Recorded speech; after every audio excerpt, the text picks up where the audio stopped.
Alors le métier de DevOps, c'est un métier qui est relativement récent, c'est un petit peu une licorne le DevOps. Le DevOps, c'est une contraction de Dev et de Ops. Les devs, donc développeurs ou développeuses, c'est les personnes qui sont chargées de concevoir et de réaliser une solution logicielle. Les Ops, pour opérationnel, ce sont les personnes qui sont chargées d'exploiter la solution logicielle, c'est-à-dire de la déployer et de la mettre à disposition au client et de s'assurer qu'elle soit toujours disponible pour le client. Ces deux métiers-là, ils ont des objectifs qui sont un petit peu contradictoires, dans le sens où le but des devs, c'est de faire évoluer l'application en permanence, donc d'ajouter de nouvelles fonctionnalités, de nouvelles versions de l'application. Là où les ops, leur objectif, c'est que l'application finalement soit maintenue, qu'elle reste accessible, stable, ce qui peut être un petit peu contradictoire avec cet objectif des devs qui est de toujours la bousculer pour la faire évoluer en permanence. Jusqu'à il y a une petite dizaine d'années, ces deux métiers-là, dev et ops, étaient complètement coupés. Les devs finissaient leur boulot, mettaient l'application en production, et puis ils ne se souciaient pas de ce qui se passait par la suite. Les ops, eux, récupéraient le livrable et le déployaient. Il n'y avait pas du coup de communication entre les devs et les ops, ce qui pouvait provoquer tout un tas de problèmes lorsque l'application était mise en production.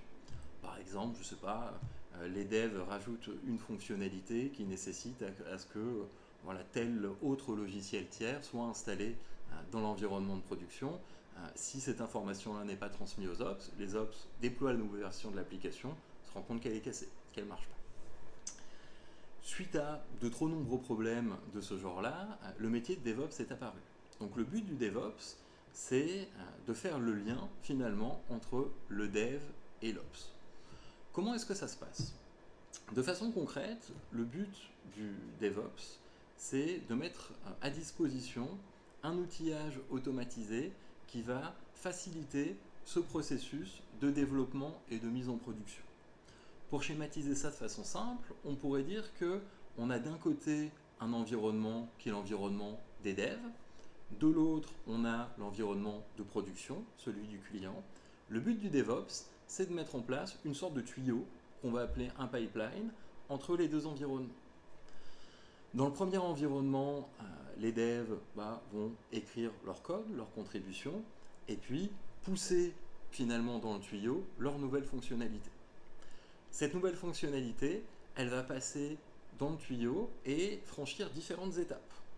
À chacune de ces étapes, elles auront un certain nombre de tests à passer pour passer à l'étape suivante. On pourrait schématiser ça en disant qu'il y a trois étapes principales: l'intégration, la livraison et le déploiement.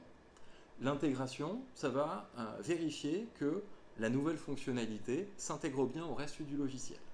Donc au moment où cette fonctionnalité va être poussée, elle va entrer dans cette phase d'intégration et elle va être bombardée de tests automatisés. Si les tests automatisés passent en succès, à ce moment-là, on va passer à l'étape suivante qui va être l'étape de livraison.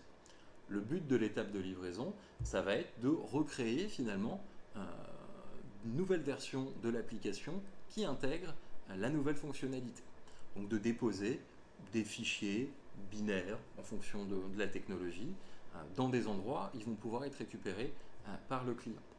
Et puis la troisième étape, qui est l'étape de déploiement continu, c'est une étape au cours de laquelle on va aller récupérer ces artefacts de livraison et puis directement les mettre à disposition du client dans l'environnement de production.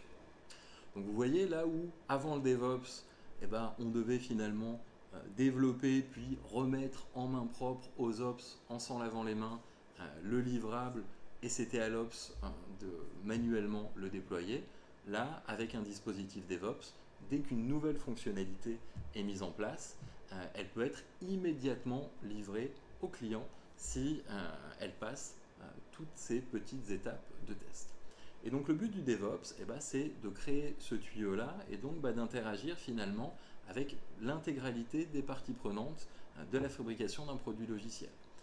Les devs qui vont évidemment écrire le code source, l'équipe de test qui va fournir au DevOps les tests automatisés qui vont être exécutés dans cette étape d'intégration, et puis les ops Donc l'équipe finalement d'exploitation qui vont dire au DevOps, eh ben, une fois que les étapes sont passées, tu vas pouvoir nous livrer la solution et la déployer dans tel ou tel environnement que nous serons chargés de maintenir. Donc le métier de DevOps, c'est un métier qui est très complet parce que c'est un métier qui est à la fois très épanouissant techniquement. Ça demande de scripter parce que chacune de ces étapes, elles sont pilotées par du code source. Donc le DevOps est aussi un codeur finalement. Il ne va pas coder pour créer une application, mais il va coder pour automatiser toutes ces tâches exécutées par ce fameux tuyau. Et c'est aussi à la fois un métier qui est on va dire fonctionnellement et socialement épanouissant parce que c'est quelqu'un qui va interagir avec tout le monde. Il doit devoir parler avec les devs en langage de dev, il doit parler avec les testeurs et les testeuses en langage de test et il doit parler en langage d'ops avec les administrateurs et administratrices système et réseau. Donc voilà, c'est un technicien très complet et qui est aujourd'hui énormément demandé sur le marché.